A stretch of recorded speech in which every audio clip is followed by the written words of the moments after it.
Esto es Palabra de Rudolf Steiner. Rudolf Steiner. Un espacio inspirado en la vida, obra y legado del fundador de la antroposofía. Un camino de conocimiento que conduce lo espiritual del ser humano a lo espiritual del universo. Palabra de Rudolf Steiner. Así que les presento a Jesús López Arias. Él es conocedor de la obra de Rudolf Steiner desde 1978. Ha sido maestro Waldorf de primaria por más de 22 años en España, Alemania e Inglaterra. Es educador. Se especializó en la pedagogía para niños y jóvenes con necesidades especiales.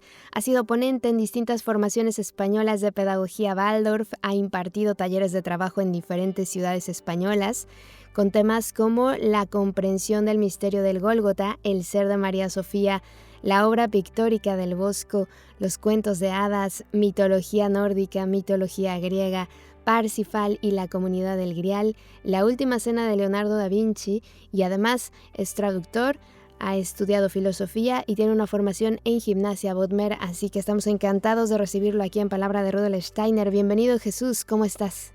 Muy bien, gracias, y gracias por haberme invitado, por haberme considerado de nuevo para vuestro programa. Pues nos encanta tu manera de explicar y queríamos compartirlo con toda la gente que nos escucha en la radio y con la gente que nos escucha en las redes sociales. Y este tema que es tan intenso, tan imponente, muchas veces da miedo, me parece fundamental que lo veamos de la mano de alguien que sabe tanto como tú y que ha estudiado bastante el tema. Así que vamos a hablar hoy del Apocalipsis, el libro de la Biblia de Revelación.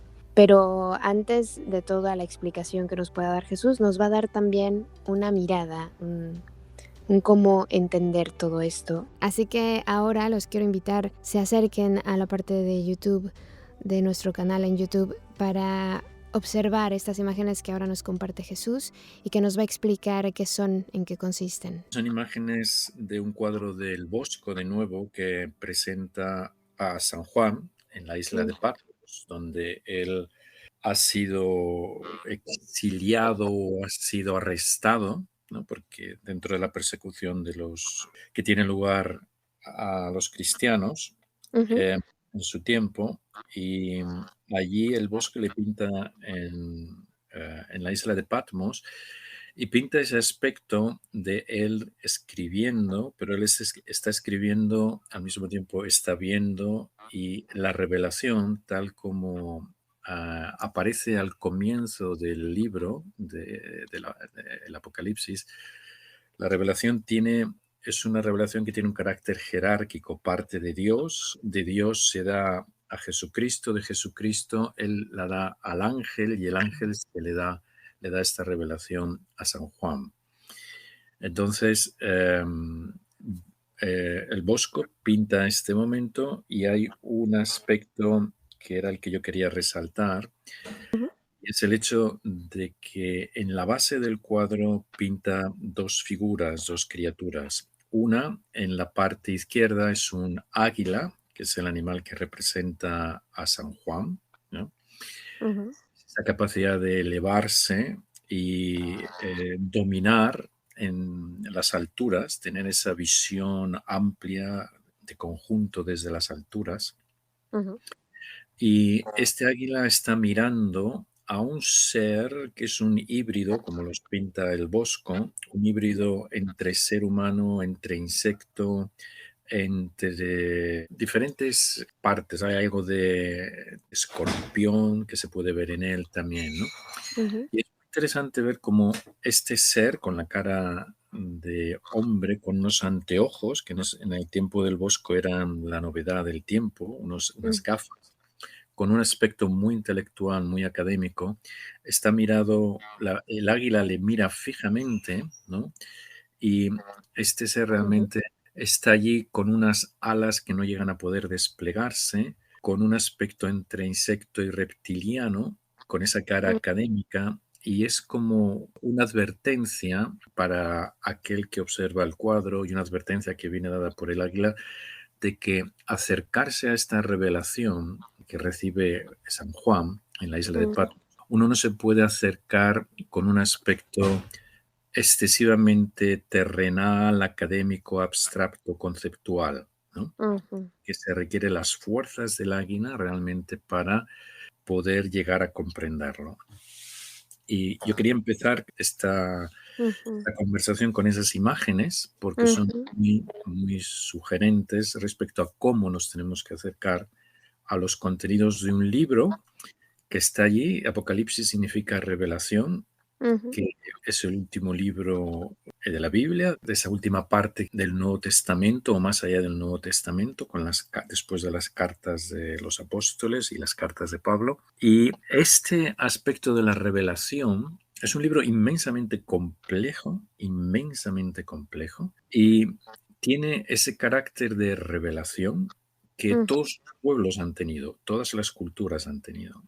porque el espíritu siempre ha intentado manifestarse a través de distintas formas, de distintos caminos, de distintas personas, para dar una imagen de dónde se encuentra una cultura, dónde se encuentra un impulso, dónde se encuentra una persona también, y los caminos de cara al futuro, los caminos que están abiertos y que se pueden andar en una dirección o en otra dirección o en otra dirección. Es decir, hay unos peligros, hay encrucijadas, y aquí aparecen las distintas encrucijadas. Un ejemplo son los 9 libros en donde estaba escrita la historia de Roma, que se Ujú. presenta al último rey de Roma, a Tarquino el Soberbio. Esta revelación viene a través de las sibilas, la cultura de las sibilas fue escrita, y en esos libros se manifiesta el futuro de Roma, o lo que Roma va a encontrar en su futuro, no Ujú. determinado, sino estas encrucijadas, estos peligros, estos lugares a donde puede acudir. Y en el mismo sentido, las mitologías también tienen un carácter de revelación, que son dadas a las culturas para que las culturas tengan una posibilidad, distintas posibilidades de encarar su futuro. El Apocalipsis de San Juan es un libro que se escribe con un carácter inmensamente imaginativo, entonces hay que meterse en esas imágenes, intentar desentrañar su contenido. Tú has mencionado a Daniel, y este es Ujú. otro ejemplo en el Antiguo Testamento de un hombre, de un gran iniciado, Ujú. tiene acceso a una revelación del mundo espiritual, y esa revelación se refiere al futuro, a lo que va a Ujú. acontecer, ¿no? Y ahí es el camino de los profetas o de los grandes iniciados en lo que es la cultura hebrea. Ujú. El tema es inmenso, el tema es muy complejo, Ujú.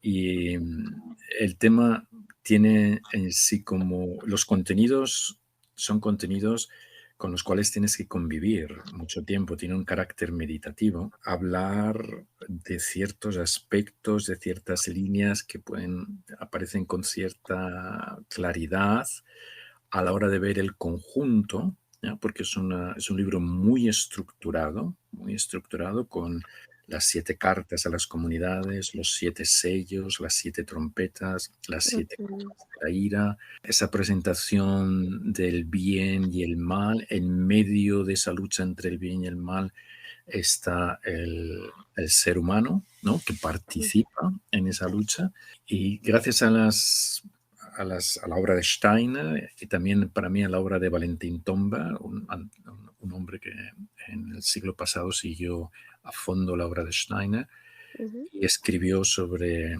el Apocalipsis también, pues tenemos una posibilidad de acercarnos, de intentar acercarnos pisando un terreno un poco más seguro que el meramente especulativo, ¿no? El propósito de esta presentación es dar unas líneas generales con las cuales poder orientarse a la hora de leer, yo diría a la hora de convivir, de tener una relación más allá de la lectura y un conocimiento superficial, porque es un libro, primero, no es fácil una lectura superficial, porque Ujú. las imágenes van una después de otra y no es fácil pasar de un párrafo o un versículo al siguiente, uno se detiene, las imágenes son fuertes, son muy poderosas, Y gracias a la obra de Rudolf Steiner, gracias a la obra de Valentin Tomberg, gracias a la obra también de otros estudiosos del Apocalipsis, como el padre Gobi, dentro del mundo de un cristianismo más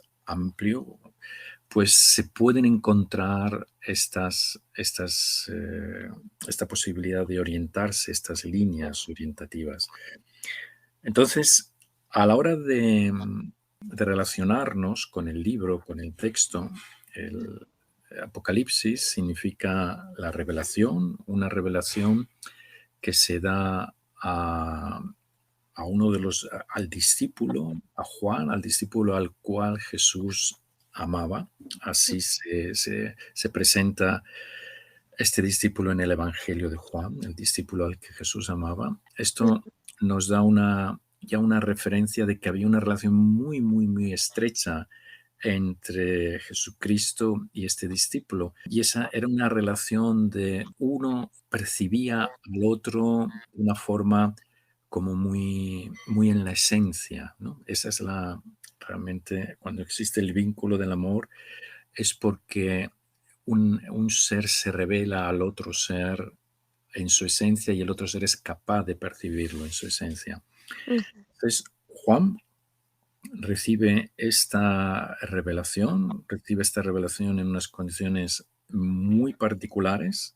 Es un momento en que el cristianismo está siendo perseguido por uno de los emperadores romanos. Juan ha sufrido ya un martirio, ha sufrido un martirio del cual sale ileso y se le va a llevar como un exilio, como un encarcelamiento a una isla del mar Egeo, que es la isla de Patmos. Esta isla era perfecta en aquel tiempo para llevar a proscritos, a gente que el pueblo o el poder romano no quería tener cerca. Y entonces allí Juan, en la isla de Patmos, se abre al mundo espiritual. El mundo espiritual llama a su puerta y escribe este libro. La isla de Patmos tiene una historia muy, muy particular que es bueno conocerla porque estos lugares en donde ocurren este tipo de momentos claves para la humanidad a través de una revelación fueron preparados en el pasado de alguna forma para que en cierto momento llegaran a ser el escenario, un escenario natural donde se dieran distintos sucesos importantes, ¿no? Y entonces yo no me voy a extender ahora en la historia de la isla de Patmos, yo solo voy a mencionar que allí llega uno de los personajes más conocidos dentro del el mundo heroico griego, ¿no? Y este personaje es Orestes. Orestes que hijo de Clitemnestra, hijo de Agamenón, hermano de Electra, que no ha podido ver realmente su ser, no ha podido soportar el hecho de que su madre, una vez que vuelve a Agamenón, después de estar 10 años en la campaña de Troya, su madre tiene un amante y su madre y el amante van a asesinar a su padre. Entonces, los dos hermanos, Electra y Orestes, se reúnen y tenemos que hacer algo, y Orestes decide dar el paso al matricidio, matar a su madre. A partir de ese momento, las furias comienzan a perseguirle, ese aspecto de la conciencia que se manifiesta en seres concretos que le persiguen y le hacen la vida imposible. No sabe dónde ir. Es como nos podemos imaginar a alguien que ha cometido un delito y tiene ese remordimiento de la conciencia constante que le persigue durante todo el día, no le deja vivir, no le deja relacionarse con la vida. Y en esa huida él llega a Patmos y allí en Patmos encuentra un alivio. Parece que esa persecución comienza a desaparecer, ¿no? O por un tiempo le dejan. La historia es mucho más amplia, mucho más larga, pero no voy a extender en ella. Simplemente es una invitación para aquellos que quieran conocer, decirles que este lugar tiene una historia Esa isla surge del fondo del mar Egeo por deseo de la hermana de Apolo, de Artemisa. Hay un carácter solar en esta isla, por lo tanto, y que allí va a tener lugar esta revelación. Ujú, En estas circunstancias muy especiales, es como una cárcel natural al cual el poder romano manda a San Juan, a Juan. ujú, Y por otra parte, yo quiero mencionar el hecho de que las revelaciones como tal, el Apocalipsis corresponde al, al cuerpo de la revelación cristiana, ¿no? Es el libro por excelencia de esa revelación que nos habla de los caminos hacia el futuro de acuerdo a lo que se ha recorrido hasta el presente. No ujú, es al leerlo, como en toda revelación, no es algo que esté determinado en el sentido de un determinismo, esto va a suceder sí o sí, sino que a lo largo del libro se exponen toda una serie de contenidos, toda una serie de posibilidades, toda una serie de advertencias para que el hombre esté atento porque se va a encontrar en su camino tanto una serie de poderes que van a intentar obstaculizarle en su desarrollo, como otra serie de poderes de seres concretos que van a intentar ayudarle. Y en última instancia es el hombre el que decide. Podríamos expresarlo en una imagen clásica del Apocalipsis. Es el hombre el que decide abrirse a que le pongan el sello, la marca de la bestia, en el capítulo ujú, 13 del Apocalipsis, o es el hombre el que decide a que su frente quede sellada, pero con la fuerza del mundo espiritual, con la fuerza de la luz que necesita para seguir su camino. Estas dos posibilidades la tiene, o su frente, en donde está el centro de la flor de loto de dos pétalos, donde está el centro de la iniciativa, del pensamiento, se inclina o dobla la cabeza, dobla la rodilla y se entrega a un poder que le va a esclavizar, que es el poder de la bestia, o su ser hace el esfuerzo de entrar en una comunicación, en una comunión con aquellos seres que velan por su destino, que su destino se realice de acuerdo a su naturaleza, ¿no? Entonces es el hombre el que decide. Y en el ujú, Apocalipsis nos van mostrando eh, pues, los escenarios que se van a dar y en última instancia, conociendo estos escenarios, donde el hombre va, hacia donde el hombre va a llevar sus pasos, ¿no? Esto en el libro por excelencia de la revelación dentro del cristianismo, pero en otras culturas el aspecto de la revelación ha estado siempre presente. En el Antiguo Testamento podemos recordar la figura de Daniel, ujú, un gran iniciado que sirve a cuatro grandes emperadores babilónicos, persas, ¿no? O sea, ujú, que tienen en estima aquellas individualidades, aquellos seres humanos que están en el poder. Y no solamente es un poder político, un Nabucodonosor, tiempo de Daniel, no ujú, solamente un rey que tiene un poder político, es un rey que tiene una profunda sabiduría. ujú, Entonces, Daniel está, digamos, en la cumbre, siempre está en la cumbre sirviendo a estos cuatro monarcas. Él recibe una serie de revelaciones que tienen que ver con el futuro, que tienen que ver no solo con lo que va a ocurrir con el pueblo hebreo, sino con lo que va a ocurrir en general en la humanidad. Otro ejemplo puede caracterizar muy bien esto es el mundo de las sibilas en el inicio de Roma. Ese mundo de las sibilas que tiene la posibilidad de recibir contenidos desde el mundo espiritual, recibe estos contenidos, escriben estos contenidos en 9 libros y en estos 9 libros está escrita lo que va a ser el futuro de Roma. De nuevo, las posibilidades de desarrollo de Roma, las encrucijadas con las que se va a encontrar. Estos 9 libros son bien conocidos que se presentaron a el último rey de Roma, Tarquino el Soberbio, y ahí hay una historia muy bonita, muy larga. Los que conozcan la pedagogía Waldorf maestros o alumnos que hayan pasado por la escuela sin duda la conocerán de qué ocurre en esta conversación entre Tarquino el Soberbio, último rey de Roma, y la Sibila que le presenta esos 9 libros, ¿ya? Una Ujú. revelación destinada a la cultura romana. Muy interesante tener todo este conocimiento ahora a la vista. Ujú, Pero bueno, previo a la entrevista y a grabar, me comentabas algo que me pareció muy bello también a tener en cuenta, que es este cuadro del Bosco. Bueno, porque justo eso que decías hace un rato, ¿no? No podemos ver las cosas así y muchas veces los mensajes que recibimos los tenemos que pasar a través de nuestra vida y decir, bueno, no va a ser literal como está escrito, pero puede que eso que leo esté ocurriendo en mi interior. ujú, Y puede que eso que leo está ocurriendo en mi familia o en mm, mi ciudad, ¿no? Entonces, mm. ¿cómo yo tengo ahí el poder o la capacidad de hacer cambios, ser protagonista de las historias? Sí, al comienzo del Apocalipsis se nos habla, o sea, estoy hablando del primer capítulo, los primeros versículos, se nos Ujú, habla de dónde viene esta revelación. Esta revelación es dada a Jesucristo, es dada por Dios a Jesucristo. Jesucristo la transmite a su ángel y el ángel lo transmite a Juan. O sea, se ve como hay una cierta jerarquía, ¿no? ujú, Viene de Dios, pasa por Jesucristo, de Jesucristo al ángel y del ángel a Juan.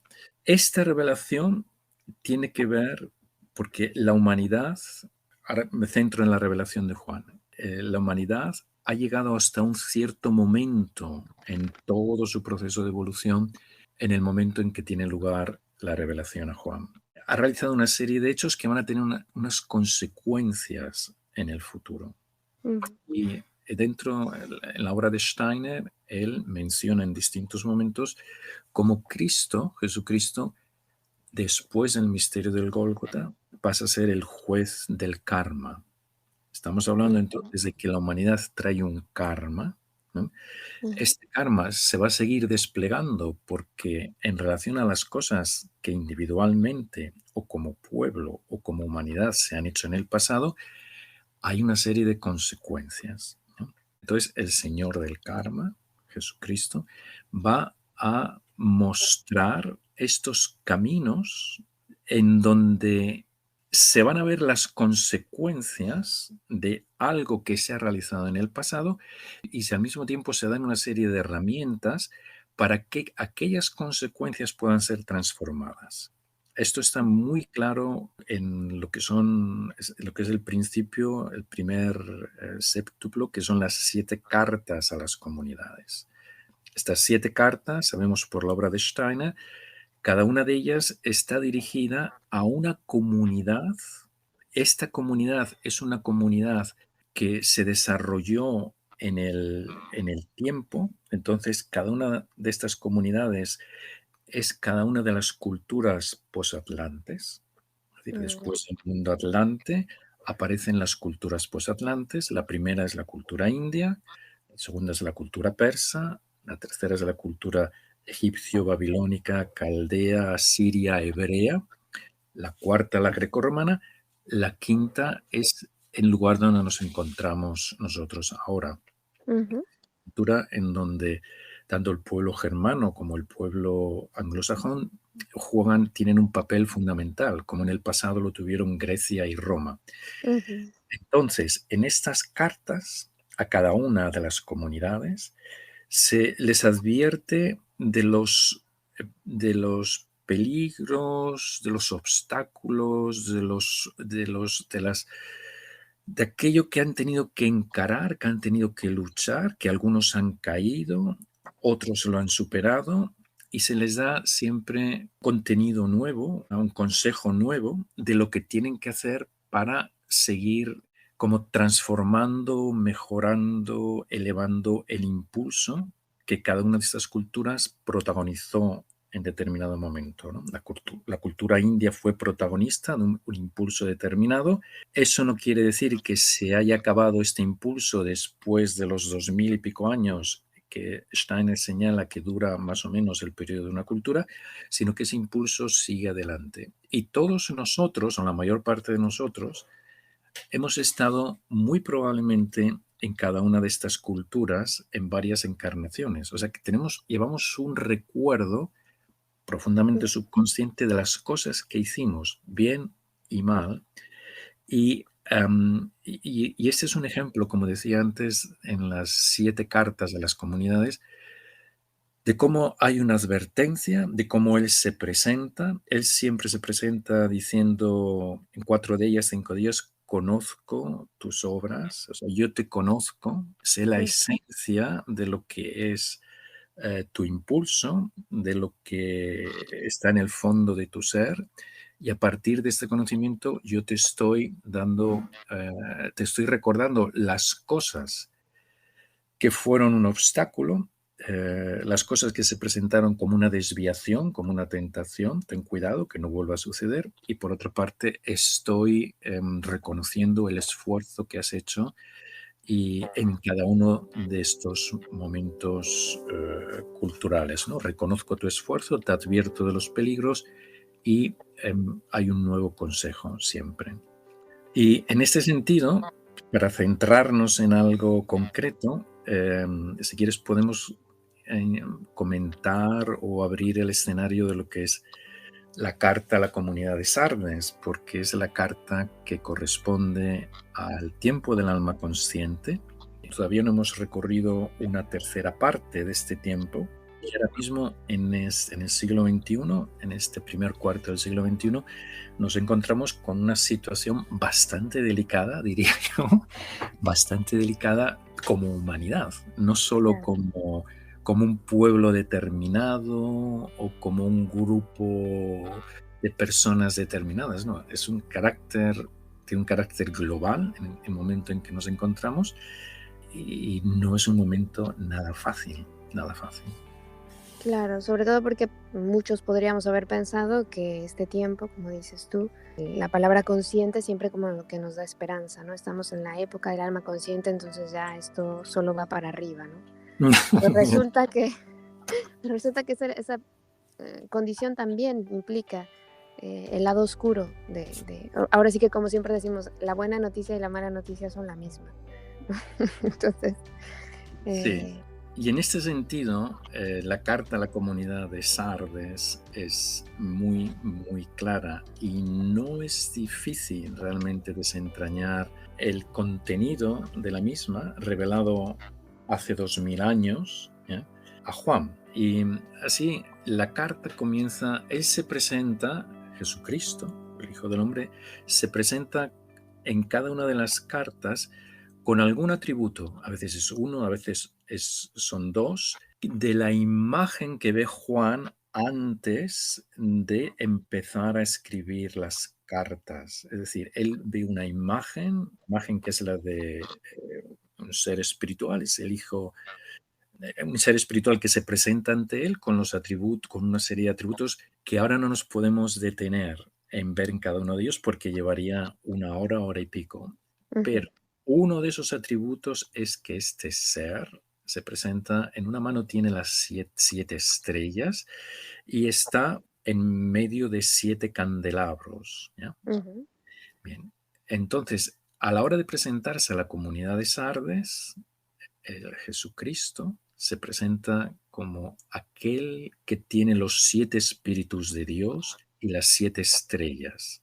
Esta imagen de tener los 7 espíritus de Dios y tener las 7 estrellas, ¿no?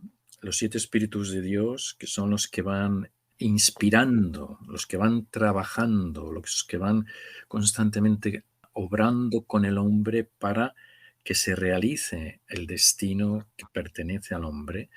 ujú, Y las 7 estrellas, que son estas 7 comunidades, ¿no? Estos 7 momentos históricos, ya te da una imagen de lo que es un aspecto. Yo me presento aquí desde un ámbito de globalidad. Yo me presento aquí con las cualidades de un todo, ¿ya? Esto es propio de lo que el alma consciente tendría que desarrollar, ¿no? Tener una imagen amplia, global, sintética, de lo que es el ser humano, de lo que es la relación del ser humano con la naturaleza, de lo que es la relación del ser humano con el mundo espiritual, con la divinidad, ¿no? Estos son las metas a conseguir por el alma consciente. Ujú. Entonces, él sigue y dice, conozco tus obras, hemos hablado de esto, Ok. sé lo que vive en ti, lo conozco, y dice, conozco tus obras, que tienes el nombre, que vives, pero que estás muerta. Esto es una frase que en sí encierra una paradoja inmensa. Es Ujú. un choque contra el pensamiento. ¿Alguien me conoce? ¿Me dice que tengo el nombre? Vamos a detenernos luego en qué significa esto que tengo el nombre. Pero me dice que vivo, pero que estoy muerta. ¿Qué me está diciendo? ¿Quién resuelve este enigma? ¿No? Se presenta como un gran enigma.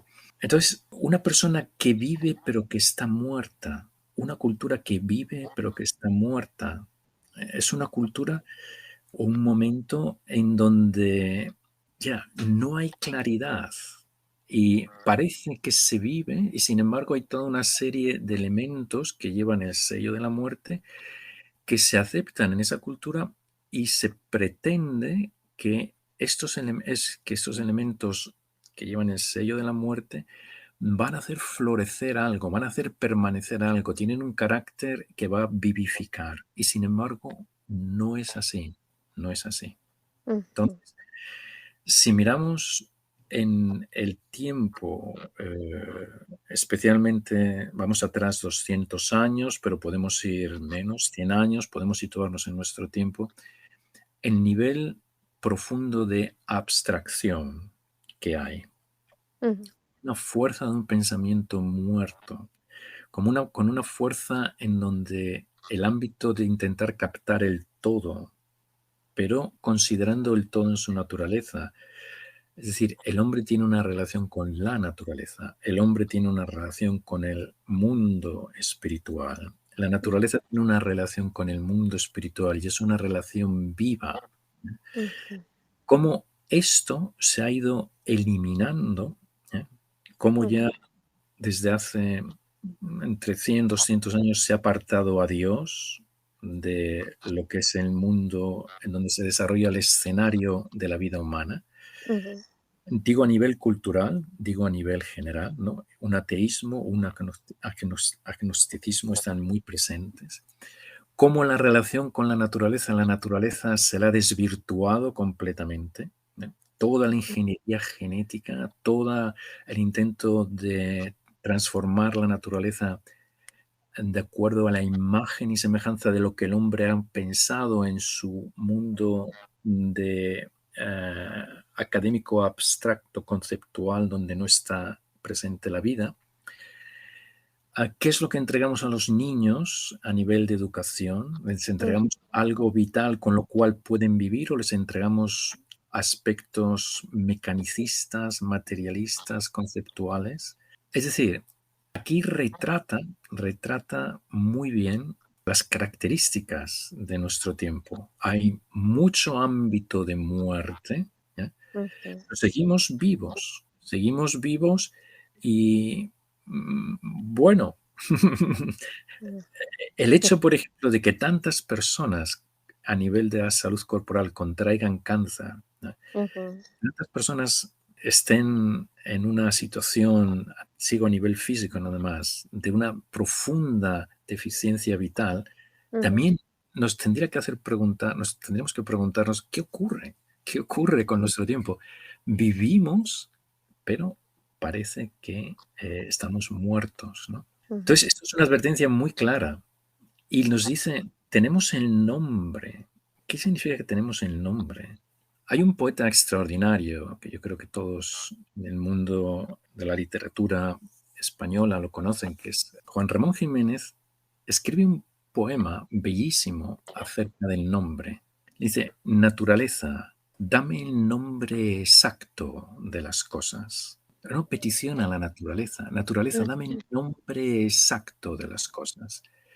Que mi palabra sea la cosa misma creada por mi alma nuevamente. Que por mí vayan todos los que no las conocen a las cosas, que por mí vayan todos los que ya las olvidan a las cosas, que por mí vayan todos los mismos que las aman a las cosas. Naturaleza, dame el nombre exacto y tuyo y suyo y mío de Ujú, las cosas, el nombre de las cosas, la esencia de las cosas. Este poema es una oración prácticamente del ujú, poeta hacia una instancia superior, ¿no? El alma consciente en este tiempo tenemos que desarrollar la capacidad de saber cuál es nuestro nombre, porque ujú, tenemos la posibilidad de escucharlo, de saberlo. Si conocemos nuestro nombre, conocemos nuestro destino, nuestra misión, nuestra esencia, nuestra vocación, nuestro papel. Y aquí lo dice claramente, conozco tus obras, tienes el nombre, vives, pero estás muerta.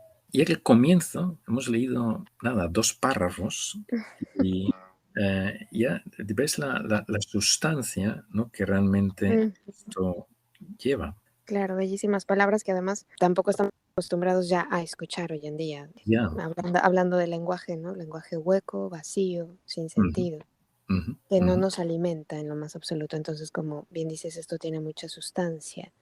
Y ujú, lo otro también creo que un poco el cómo se ha ido distorsionando la religión a lo largo de los años, cómo ha ido perdiendo significado, ujú, y cómo, al menos yo me considero parte de esa generación, que no sabemos cómo enseñarle la religión a nuestros hijos, porque nos habían enseñado pues, o perteneces a una religión o perteneces a otra, ¿no? ujú, Y ujú, no encontramos más que mediante ese tipo de rituales, de ritos, pero tampoco nos encanta, ¿no? Cómo funciona la iglesia o cómo ujú, funcionan otras religiones. Entonces, el volver a religarnos con la religión, valga la redundancia, es ujú, muy complejo, ¿no? Pero sí que reconozco que cuando yo leía la Biblia, por lo menos a los 11 años que empecé a leerla, ujú, me fascinaba profundamente leer la historia de Job, la ujú, historia de, bueno, el libro de Daniel, los salmos, o sea, sí es algo que mi alma agradecía de tener ujú, en contacto con ujú, estos textos y por supuesto el Apocalipsis, que es fascinante leerlo como niño, con la imaginación que tienes. ujú, eh, y pensar en estos temas es... No se trabajan como ahora mismo, tú nos estás enseñando y nos estás ayudando a hacerlo, ujú. pero sí que es verdad que ese acercamiento nutre, ayuda, fortalece. Sí, este acercamiento es fundamental. Rudolf Steiner, Valentín Tomber nos enseñó, a mí me enseñó a poder andar este camino que es exigente, Ujú, pero que abre realmente un paisaje o unas posibilidades de comprensión que son necesarias en nuestro tiempo, ¿no? Que son necesarias para relacionarse de la forma más profunda con una serie de contenidos que tienen un carácter universal, que tienen un carácter trascendental, que tienen un carácter teológico, que están allí todavía como cultos, tú lo has mencionado, por ejemplo, ujú, la Iglesia Católica tiene todo el aspecto ritual el ujú, edificio ritual es impresionante. Únicamente, ujú, únicamente que en cierta forma se ha olvidado el profundo contenido de ujú, aquella sustancia que diariamente, con la que diariamente opera el sacerdote. Y claro. entonces, y aquí es una pena, ¿no? Porque Ujú, como estructura, como ritual, es algo arquetípico y ya, es una desgracia, ¿no? claro. Que esto no se llene, no en todos los casos, ¿eh? Yo no voy a generalizar, porque hay sacerdotes que realmente han hecho un esfuerzo, siguen haciendo un esfuerzo enorme por encontrar la esencia de estos rituales, pero falta, sin Claro. duda, ¿no? Y en este sentido, la carta a la comunidad de Sardes continúa con el consejo o la advertencia que de nuevo Cristo da una vez que ha caracterizado el aspecto general de esta cultura. Dice, despierta y fortalece aquello que está en una disposición de de morir, ¿no? Porque constantemente las fuerzas de la muerte están ahí, te llevan. Despierta mm, y fortalece aquello que está en una disposición de morir. Es decir, has pasado por el campo de la abstracción, a partir de ahí intenta meter vida en esa abstracción y dejar el concepto muerto atrás y vivificar aquella sustancia, ¿no? ujú, Entonces, despierta, fortalece aquello que está en disposición de morir, porque ante Dios yo no he encontrado tus obras como completadas o completas. Es decir, tienes una tarea todavía. Y ante ujú, Dios, la tarea que tú tenías que cumplir no se ha completado. Entonces, ojo, despierta, despierta. Es una advertencia muy clara. Y luego continúa. Recuerda cómo has recibido y ujú, cómo has oído, cómo has escuchado. Consérvalo y cambia tu forma de percibir las cosas. ¿Ya? Esto es el concepto, como se traduce arrepentimiento. Generalmente la traducción es arrepiéntete, metanoia, pero arrepiéntete significa cambia la forma de ver las cosas. Tienes que hacer un cambio. ¿A partir ujú, de qué? A partir de recordar que has recibido, que has escuchado, que hay algo en ti que está, pero que no sale, que no está saliendo realmente como una fuerza para transformar todo. Cuando hayas despertado esto, consérvalo, consérvalo. Y por supuesto, no te quedes en el ámbito teórico, sino que da ujú, el paso a cambiar tu forma de percibir, a cambiar tu forma de actuar, que es la palabra arrepentimiento, viene aquí expresada esta realidad, ¿no?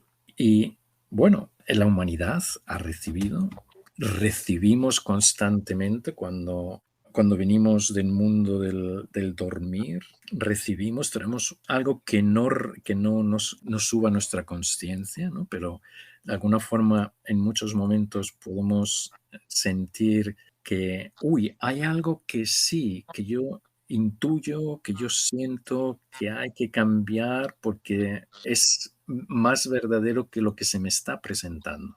Lo tenemos en el ámbito de la cultura, lo que una cultura nos ha dado, ¿no? Entonces, tenemos que recordar, se trata de recordar y de mantenerlo, ¿no? Este es el consejo, ¿no? que se le da. Y si no lo hace, dice, y si no despiertas, vendré a ti como un ladrón y no sabrás a qué hora lo haré. Entonces, si yo vengo, ¿ya? ¿Estás preparado o no estás preparado?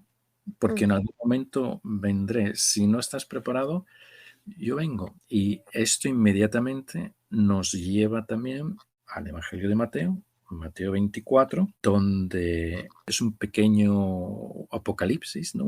Una pequeña visión de futuro acerca de las cosas que van a suceder en la tierra, una revelación. Y este capítulo termina con tres parábolas. Y una de ellas, o dos de ellas, pero una de ellas en particular son las 10 vírgenes, las 5 vírgenes diligentes y las 5 vírgenes perezosas, ¿no? Y se habla de que hay que mantenerse despierto y hay que tener aquello que es necesario, el aceite en la lámpara, ¿no? ujú, Y Steiner en sus conferencias sobre, creo que es, no recuerdo ahora, pero que es sobre uno de los cuatro evangelios, habla de que esta parábola se refiere al tiempo del alma consciente, a nuestro tiempo.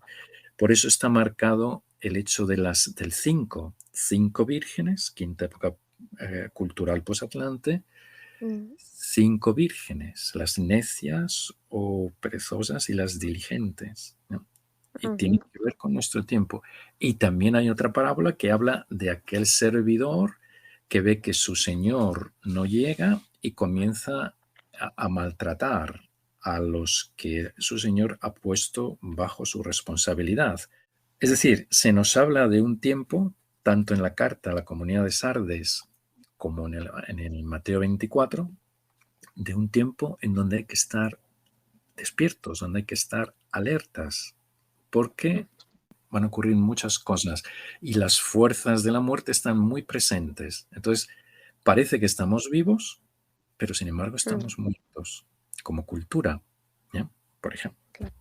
Y pasa mucho que hay mucha gente preguntándose, ¿y cómo sé que ya lo he superado?, ¿no? A mí me tocó ver gente confundida en la religión en la que yo estaba diciendo: "No, pues yo soy un ungido, ¿no? Yo ya lo logré, yo ya". Ya. Hay gente que todo el tiempo te pregunta, ¿y si lo estoy haciendo bien? ¿Por aquí está bien?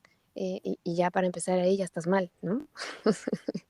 No es preguntarle todo el tiempo a alguien si lo estás haciendo bien, estás esperando la aprobación de fuera. Y bueno, realmente es un gran desafío lo que plantea, un gran reto y más en las condiciones en las que está la sociedad en la que estamos ahora mismo.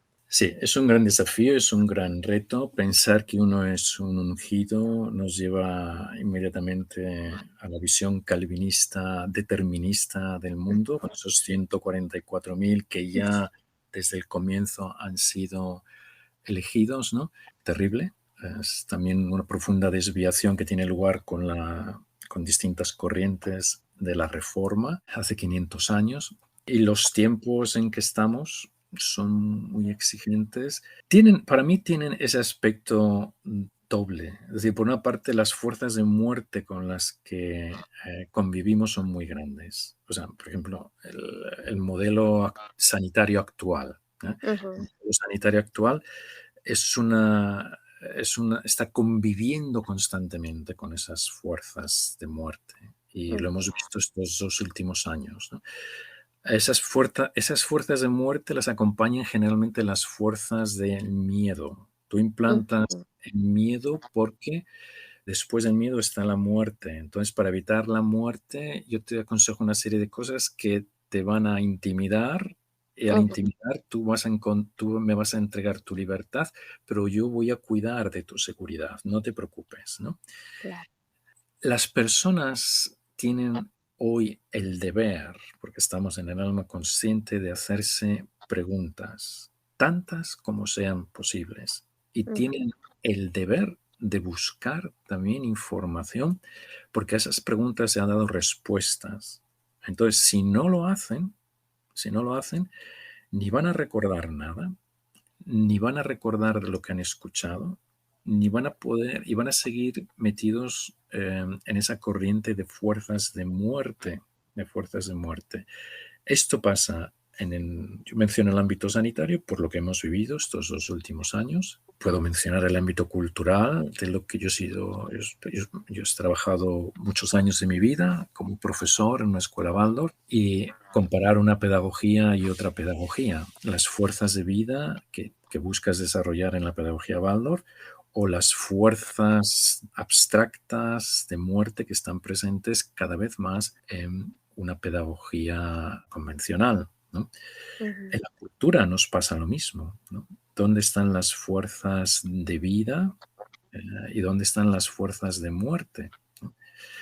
Y es una gran tarea, pero cuando se nos presenta tan claro, se nos da la oportunidad de que despertemos, porque cuando está tan claro el hecho de que delante de ti lo único que tienes es un abismo, lo que vas a hacer es despertarte, porque el abismo lo sientes y porque no ujú, quieres que te empujen al abismo, ¿no?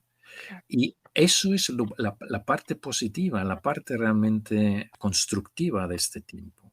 La convivencia con fuerzas de muerte tan intensas va a hacer que el hombre despierte, porque si no, seguiríamos como en ese estado de las vírgenes necias o del siervo que no viene su señor y comienza a maltratar, comienza a ser irresponsable. Podríamos estar en un dormir que nos llevaría a un shock cuando tengamos que Ujú. despertar. Ya llevamos un shock encima desde hace 2 años. Seguimos con un shock perpetuo, pero esto nos está diciendo o despiertas o si no el shock va a ser todavía mucho mayor en breve. Ujú, es cierto. Pues ha sido muy interesante escucharte y bueno, lamentablemente no tenemos tanto tiempo para seguir. Nos encantaría, por supuesto. Pero fíjate que para cerrar hay una pregunta que me hago porque claro, lo que te decía, debemos hacer lo correcto, que alguien nos diga que eso está bien. Y yo creo que uno de los debates más intensos que ha habido, al menos mientras yo estuve viajando de una religión a otra, es ¿Cuál es la Biblia que dice la verdad? ¿Cuál es la Ujú. Biblia en la que te puedes basar, en la que puedes confiar para leer y para profundizar en estos temas? No sé si tú conozcas la respuesta o nos puedas acercar a una Biblia que nos pueda nutrir en ese sentido. ¿En qué sentido la Biblia que nos dice la verdad? Pues explicar, porque la Biblia es una. Ujú. El Biblia significa libro, es el libro que parte de la cultura hebrea y se traslada al cristianismo.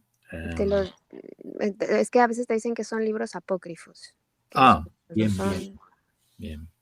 Bueno, mira, yo llevo trabajando parte del Antiguo Testamento, parte del el Nuevo Testamento, las cartas, el Apocalipsis, muchos años. Y hay un contenido tan profundo, hay un contenido tan inmenso en realmente desde el comienzo, es decir, desde el Génesis ujú, hasta el final que le estamos tratando hoy. Entre medias hay tanto contenido, que ese contenido, si se encuentran las personas que han podido elaborarlo y que han podido transmitir esta elaboración, Rudolf Steiner, uno, bueno, de los grandes, ¿no?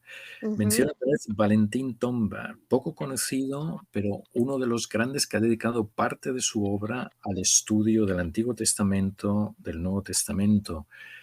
Am, cuando coges la obra de estas personalidades, empiezas a trabajarla, te das cuenta de que los textos, que hay escritos en cada uno de los libros de la Biblia, ¿no? Tienen una profundidad tan grande, que los otros evangelios que se van descubriendo, que se llaman evangelios apócrifos, allí hay que, hay que orientarse también, porque ujú, algunos textos, algunos de estos tienen un carácter gnóstico que se desvía, y de esto advirtieron los padres de la iglesia, se desvía de enseñanzas fundamentales del cristianismo. Otros no, otros hablan y complementan, ¿no? Pero en verdad, lo que está escrito hemos mencionado antes a Daniel, tú has ujú, mencionado a Job, ah, en los cuatro evangelios, el Apocalipsis, la historia de los reyes, ¿no? ¿Quiénes son ujú, esos tres grandes, los tres primeros reyes? David, Saúl, David y Salmón. Hay un contenido tan grande, que llevaría muchas vidas para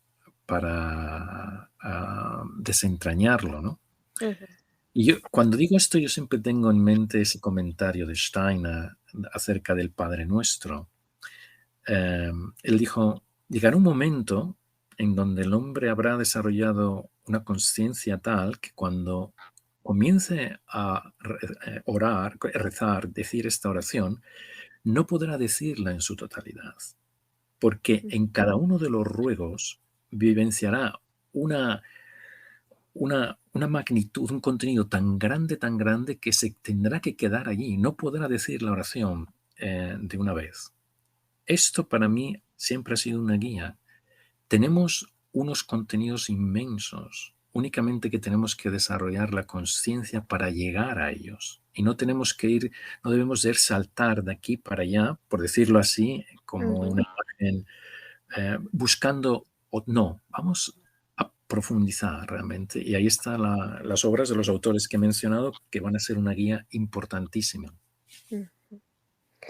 Pues muchísimas gracias, los vamos a tomar en cuenta para los que no habían, bueno, sobre todo Valentín, que yo no, nunca, Valentín Tomberg, ya. Ujú, ujú, vamos ujú. a tomar en cuenta y ojalá que, bueno, que los que estén interesados también vayan profundizando por ahí, que son temas fascinantes, nutritivos, interesantes, con mucho poder, como decíamos al principio, son palabras poderosas y son historias que te quedan en el corazón y no sabes cómo, pero a veces en algún momento de tu vida te viene la historia y dices, oye, yo esto lo relaciono con esta parte de la Biblia, esto, ¿no? Y es... Y mi recomendación para aquellas personas que estén trabajando o que quieran relacionarse con el Apocalipsis, el capítulo 12 y 13 tienen bastante actualidad. Es el centro del Apocalipsis, es la aparición de la mujer vestida de sol, con la corona de 12 estrellas, la luna bajo sus pies. Y los contenidos son contenidos enormes, enormes, y pueden resonar o resuenan con cosas que están ocurriendo, que se están desplegando en nuestro tiempo. Pues muchísimas gracias, Jesús, por esta entrevista. Nos ha encantado y seguramente te vamos a pedir más. Muy bien. Gracias a ti. Muchísimas gracias a Jesús por habernos acompañado y compartido todo esto que le gusta, que le apasiona y que sin lugar a dudas es hoy más que nunca el momento de recordar estas palabras. Algunas veces pienso que la situación que estamos atravesando hoy en día, la convulsión social que vemos, tiene que ver en gran parte porque nos hemos desenraizado, hemos olvidado contenido y material bellísimo e importante como los textos bíblicos, que son parte fundamental del alma de nuestro ser y que nos dan siempre cobijo, nos dan siempre respuestas, nos dan esa paz y esa tranquilidad que muchas veces no te da la locura de sociedad en la que estamos viviendo, ¿no? Con tantas propuestas, con tantos dimes y diretes, tantos temas que han creado para separarnos, para dividirnos, para alejarnos. Hay cosas que tenemos muy claras en nuestra vida, hay cosas que sabemos que van a pasar siempre. Y estos textos siempre nos recuerdan esa parte. En nuestra vida vamos a tener primaveras, veranos, otoños y también inviernos, y tenemos que estar preparados para soportarlos. Tenemos que haber hecho ya todo un trabajo durante estas otras estaciones para que el invierno no nos agarre desprevenidos, ¿no? Y escuchar a la humanidad tan deshumanizada, a la humanidad tan confundida, tan alejada de lo que ya sabíamos, no es más que la muestra de que tenemos que volver. Volvamos al origen, ¿no? Ha sido bellísimo escuchar las palabras de Jesús, que es que además tiene el nombre. Y yo creo que es un buen consejo, un gran consejo. Siempre que te sientas triste, confundido, te acerques a este tipo de textos, te acerques a la poesía, te acerques a la naturaleza, te acerques a la belleza. Ahí está la respuesta de la pregunta que te estás haciendo. Siempre va a estar ahí, para evitar distraernos de nuestro trabajo primordial y principal, para evitar caer en las tentaciones. Así que muchísimas gracias por acompañarme una vez más. Te recuerdo que estamos en contacto a través de nuestras redes sociales. En Facebook, YouTube e Instagram nos encuentras como Palabra de Rudolf Steiner, y también en nuestra página web, palabraderudolfsteiner.com. Ya sabes que contigo están mis mejores deseos, que el sol brille mucho tiempo sobre ti, que el amor te rodee siempre y que la luz que mora en ti guíe tus pasos. Si así debe ser, nos escuchamos el próximo miércoles. Yo soy Caro Hernández, gracias. Hasta la próxima. Escuchaste Palabra de Rudolf Steiner. Rudolf Steiner. Un espacio inspirado en la vida, obra y legado del fundador de la antroposofía. Un camino de conocimiento que conduce lo espiritual del ser humano a lo espiritual del universo. Palabra de Rudolf Steiner.